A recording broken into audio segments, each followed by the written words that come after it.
3 days ago, I knew nothing about Japanese saws.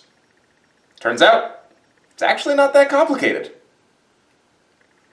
Unless I still just don't get it. Which is completely possible.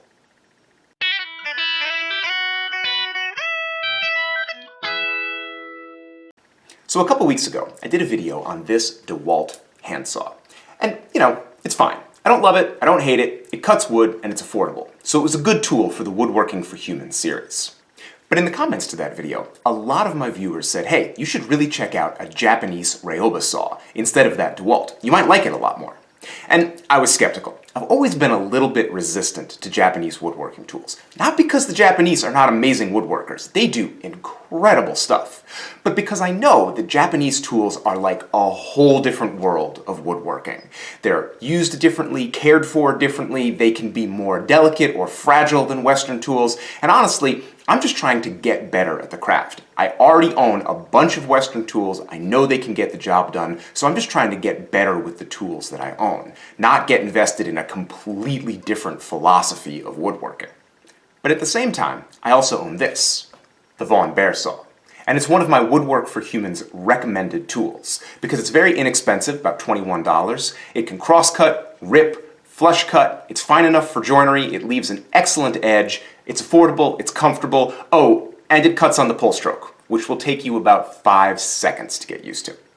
So when I saw that Vaughan, the same company that makes my beloved bear saw, also makes this traditional style Ryoba saw, and it was 28 bucks with free shipping, I was like, well, that's a no-brainer. If you've never used a Japanese style saw before, here are the basics. This particular saw is called a Ryoba, and it's the largest saw, generally associated with both carpentry and fine furniture making. It has 2 edges. This side over here has fine teeth for cross-cutting, while this side here has coarser teeth for fast, efficient rip cuts. So whenever you get a Ryoba, you always get 2 saws in one, which is pretty attractive. These saws are also extremely thin compared to a Western saw, and they cut on the pull stroke. These 2 things work together.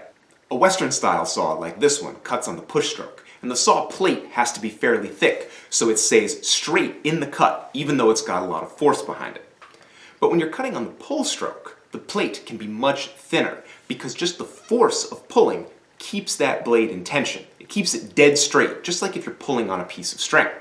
So you can have a thinner blade, a finer kerf, less waste, and a finer cut, just because you're changing the geometry of how the saw works. Saws like this are also supposed to be significantly healthier for the user. And that's because, especially when you're rip cutting, you're using your entire body on the stroke. You're using both your arms, your shoulders, your core, even your legs. It's all involved, and you're distributing the force over all of your major muscle groups. This is a pretty big improvement over a Western style saw, where you're pretty much pushing with one arm, and a lot of the force is coming from this elbow and this shoulder, and much more of the power is localized in one part of your body. This saw distributes that force over your entire body and should minimize strain. Now, I've had tendonitis in my hands like a bunch of times, so for me, a more ergonomic tool is super attractive. And when this saw came in the mail, I also got kind of a nice surprise, because I compared it to my bear saw, which I already love, and I found out that the cross-cut teeth on the Ryoba and the teeth on my bear saw are exactly the same. I mean, exactly.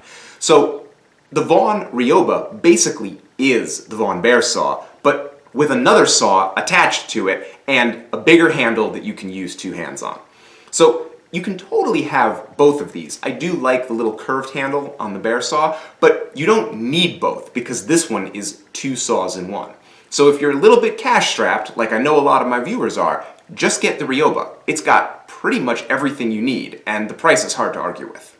So, how does this saw actually work? Well, it works awesome. Cross-cutting with a saw like this takes a little bit of getting used to because the handle is a bit unfamiliar and it's much finer than the saws you're probably used to. It slices very nicely through even tough hardwoods like oak, but it goes a little bit more slowly than an aggressive Western saw.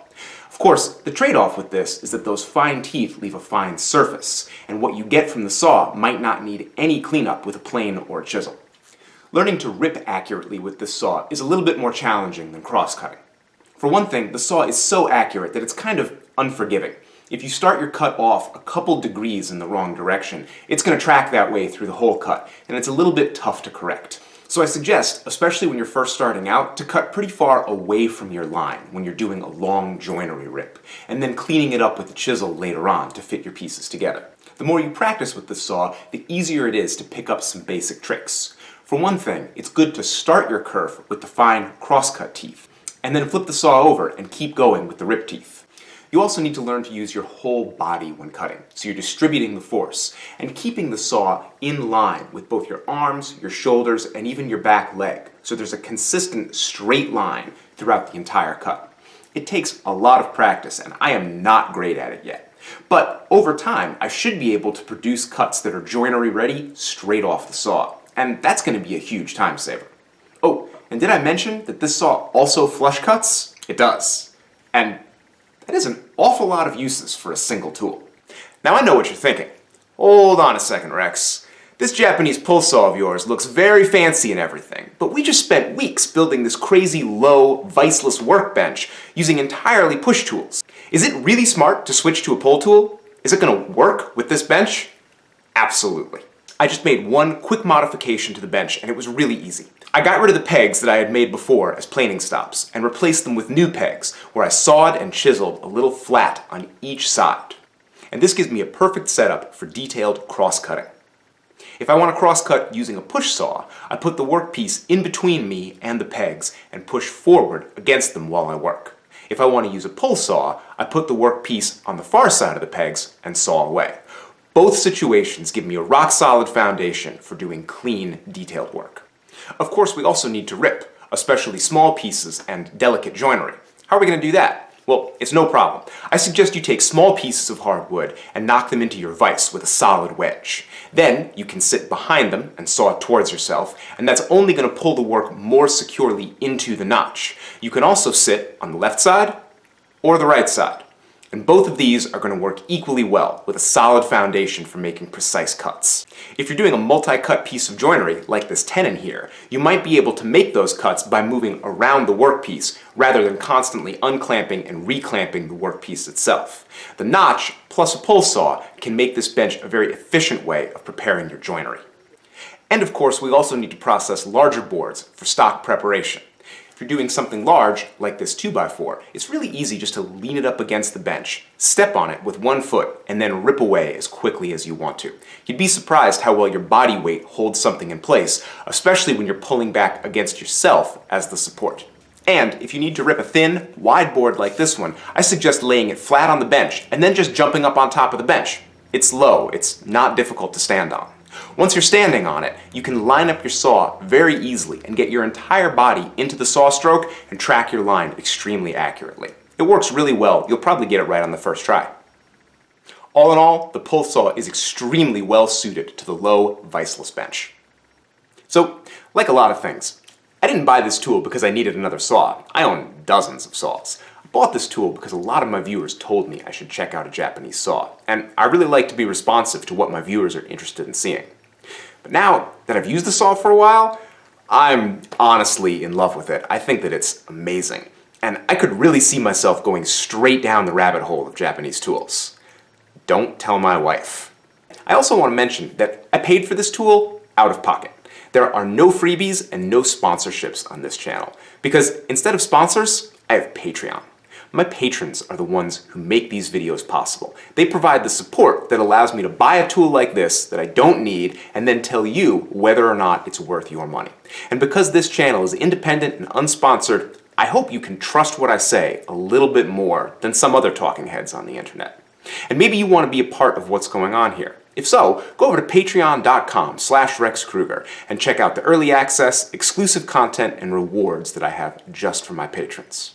And finally, if this is the first video of mine that you've seen, I'm doing a whole series called Woodwork for Humans, which is all about making great stuff out of wood with the most minimal tools and easy techniques imaginable. It's very successful so far, and I'm going to keep going with it. Hopefully next week we're going to use the low bench and the basic tools we bought so far to make our first actual project. So meet me back here on Wednesday at 2:30, and we're going to get to work. Thanks so much for watching.